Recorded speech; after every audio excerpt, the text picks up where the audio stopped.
Right now, though, joining us live, Congressman, Republican, 1st District, Rob Wittman. Dr. Wittman, good to have you with us here on the John Fredericks Show. We're live today at Haley Buick Auto in Richmond.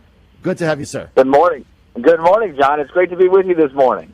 All right, lots going on. I don't know where to start, but I tell you what's been really bothering me, and maybe you can shed some light on it. Obviously, in Virginia, especially in media, but everybody in the country really shocked and troubled by the shooting in Moneta, Virginia the other day. 2 people gunned down, dead, right on TV, right live. Third person shot in the back in the hospital. 4 hours later, Congressman, the bodies aren't even warm, are still warm. And we've got President Obama and Terry McAuliffe coming out with statements politicizing this horrific shooting, talking about the need for gun control in the United States. In fact, Obama going so far as to say that we've got more gun violence, people dying than from the terrorists. I mean, didn't you find that a little over the top, sir?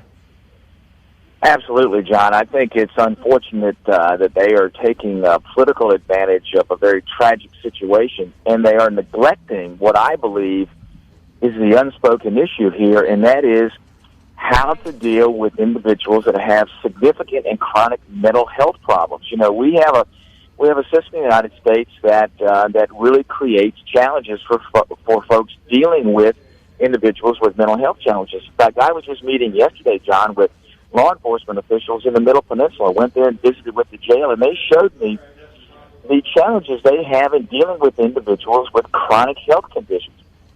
We have a criminal justice system that is designed to deal with people that violate the law. It's not designed to deal with individuals that have these mental health conditions. And our mental health professionals out there are overwhelmed. Our community service boards are overwhelmed with this, trying to find opportunities to get those folks with these chronic conditions that now we see manifest themselves in violence is the issue that we need to be addressing. How do we make sure that we identify those people, get them that mental health treatment that they need so they don't act out violently? It's not the gun, it's the individual, and we see the common themes of these things. It's the mental health system failing to be able to get these folks the help that they need so that they don't act out violently. In every one of these situations, we've seen the warning signs. We've seen these individuals speak out. We've seen their behavior indicate that they are prone to this, and we see time after time after time where we weren't able to get them the help that they need, get them to the place they need to be so they don't act out violently. That's the issue that we need to be addressing. This is not a gun issue. You don't fix this by taking guns out of the hands of honest, hardworking citizens just looking to make sure that they are able to protect themselves and also make sure that they can practice their Second Amendment rights. That's not the issue here, and it just infuriates me to hear individuals try to turn this into a conduit for them to achieve their political means, which otherwise they couldn't achieve, and that is that they make guns the enemy here, not the true culprit, and that is the behavior that comes from individuals with chronic mental health conditions. Well, even, you're right. I mean, this deranged fella went through the process to buy a handgun, right? He bought 2 Glocks, Congressman Wittman, and the only thing on his record was a few traffic violations, a red light camera thing that, everybody has those. I mean, there was no felonies, no mental illness, no restraining orders. So the only law that would have restricted this deranged guy from buying a gun would have been to completely outlaw firearms in the United States like Australia. There's no other law that we have, even pending, that would have stopped this guy from buying a firearm, right? So the whole thing is ridiculous. That's exactly right, John. Whether there's additional requirements in registering handguns or background checks, whatever you propose there in additional gun control would not have addressed this situation. This was a situation where this individual unfortunately decided to act out violently, and this was the outcome of it. It's very, very tragic. But there's nothing, as you said, other than a complete ban on firearms. And remember, even with a complete ban, there are millions of firearms that are already out there. So unless not only would you ban firearms, but if you were to propose to take them away, even then, I don't believe that you will prevent these types of situations. Somebody that has a strong desire to act out violently, unfortunately, is going to find a conduit to be able to do that. And whether it's a firearm or whether it's some other tool of destruction that they use, they are going to find that. So this false sense that somehow if we stop or limit guns, that's somehow going to address this is a false argument. And it just infuriates me that people use these situations to try to advance their political means instead of arguing the merits about how public policy would work. They take advantage of these tragic situations to try to advance their political agendas. Well, not only that, but after Obama's statement, which I thought was way over the top, I've been very critical of that, and I just didn't think Terry McAuliffe had to weigh in on this. I think he's been a good governor in a lot of ways. I was very disappointed he politicized it. But then, Congressman Wittman, a day later, Attorney General Mark Herring comes out with a statement. And it's almost like you want to pull out your hair. It's like, what are these guys doing? And by the way, Mark Herring could be the Democratic nominee for governor in 2017. And actually, it's possible that we have a Wittman-Herring race in 2017. So the Attorney General comes out. Why are they doing this?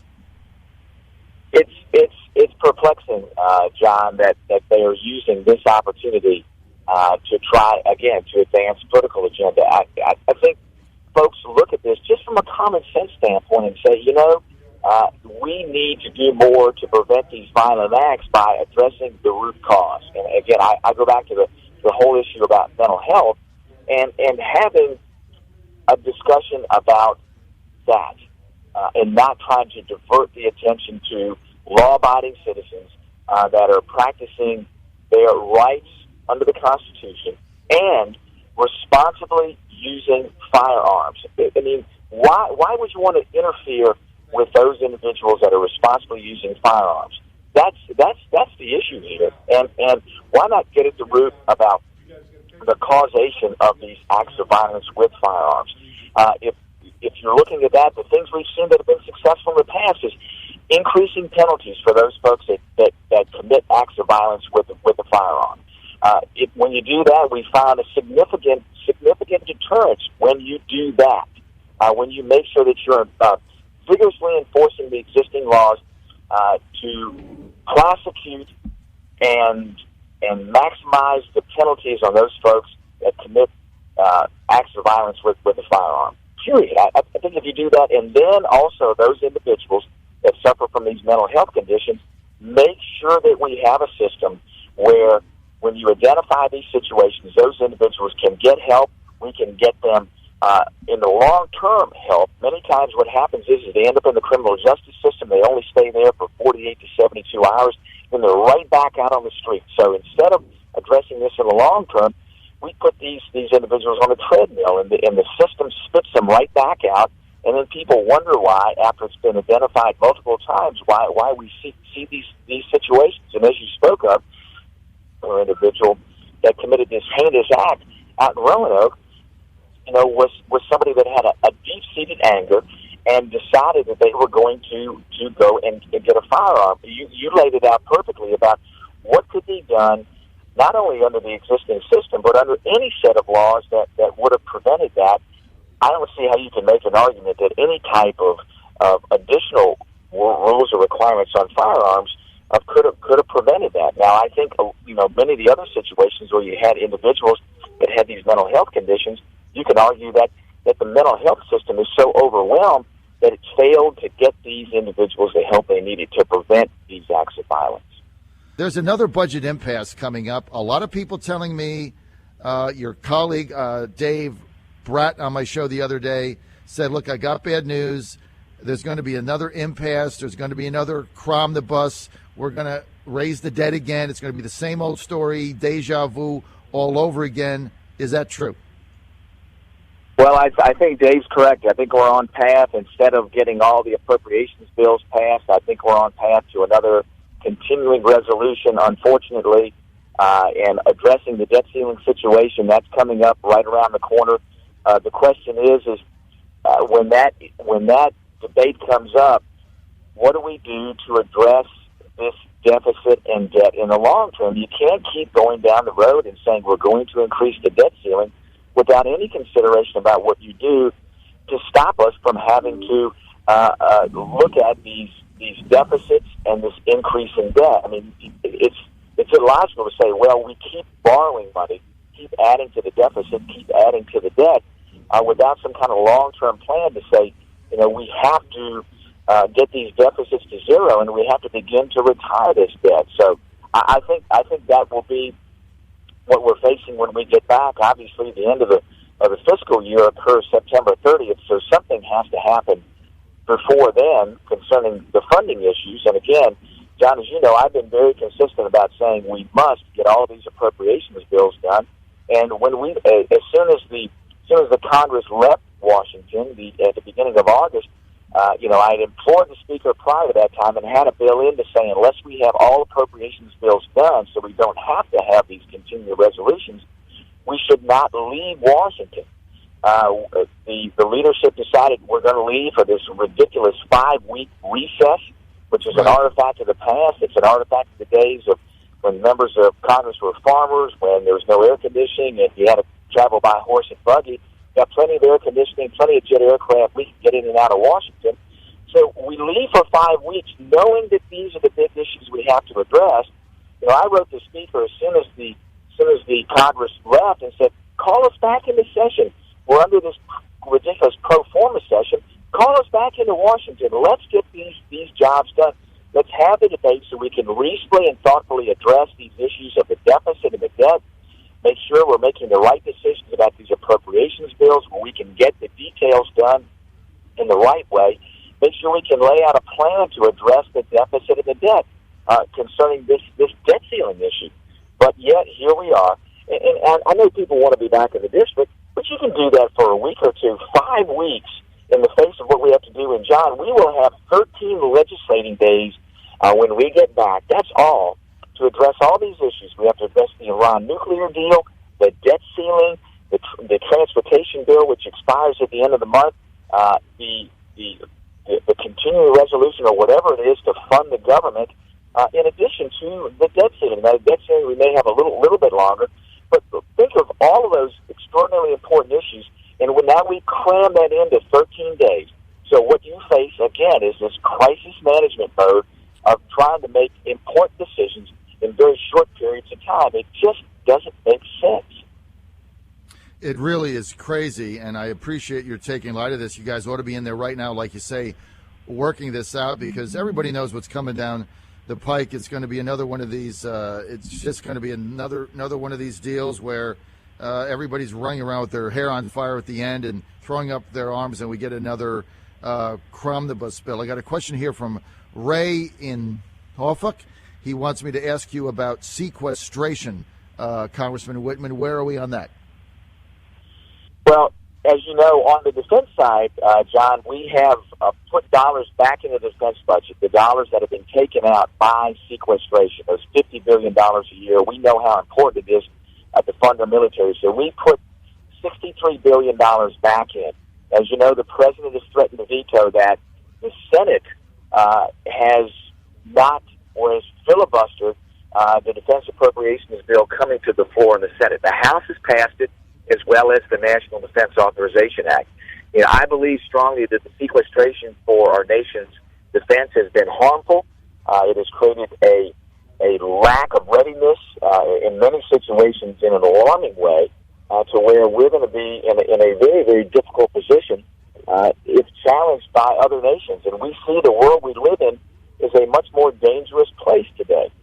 So we are doing all we can to replace those dollars. The minority, both on the House and Senate side, has said that they will resist any effort, as well as the president saying that he will veto it, any effort to put those dollars back into the defense budget without increasing spending in other domestic areas of the budget, which, again, goes right back to the whole issue of what are we going to do to address these increasing deficits and debt. The way you do that is not to increase spending and not to try to balance the budget on the backs of our men and women in the military, but to truly get in there and say, let's create those savings in areas that we know we have to address, and that is Medicare and Social Security. The biggest parts of our budget, those non-discretionary areas, we have to address those and can't expect to be able to balance the budget, again, through the military. And you look around the world, the dangers we face, whether it's Russia, and I've just come back from visiting with our NATO allies there, and they are deeply concerned, as we are, about Russia. The incoming chairman of the Joint Chiefs, General Joe Dunford, when asked, what's the number one threat? He said it was Russia. We see the aggressive behavior by China. We see the barbarism of groups like ISIS and other terrorist groups around the world. We see Iran and this ridiculous nuclear deal that the administration wants to pursue. All those things are things we must address, and the imbalance that's been created by the sequester, trying to get at what is an important issue, and that is reducing spending, but doing it in this disproportionate and illogical way, is not the way to manage this budget. If we don't address the big-ticket item that is Social Security and Medicare, that have reasonable, thoughtful reforms that preserve the benefits that people have earned. These aren't entitlements. These are earned benefits. If we don't make sure that we protect those, then we're going to be missing the opportunity that we need to really make meaningful impacts on this. Well, outrageous. I think you're spot on that. I got about a minute and a half. We're with Congressman Rob Wittman, Republican, 1st District of Virginia. Just got back from a NATO tour. I'm going to go to stick with domestic here for a second. Are you in favor of lifting this longstanding ban on exporting crude oil? Yes, I am. In fact, we had great conversations with a number of the nations there, especially the Baltic states and Poland. As you know, there's a natural gas facility there, a liquefied natural gas facility there in Poland. The Latvia and Estonia are looking at doing the same in those areas. I would travel there with Congressman Bill Flores from Texas, who is leading the charge to be able to lift that ban on oil and gas exports.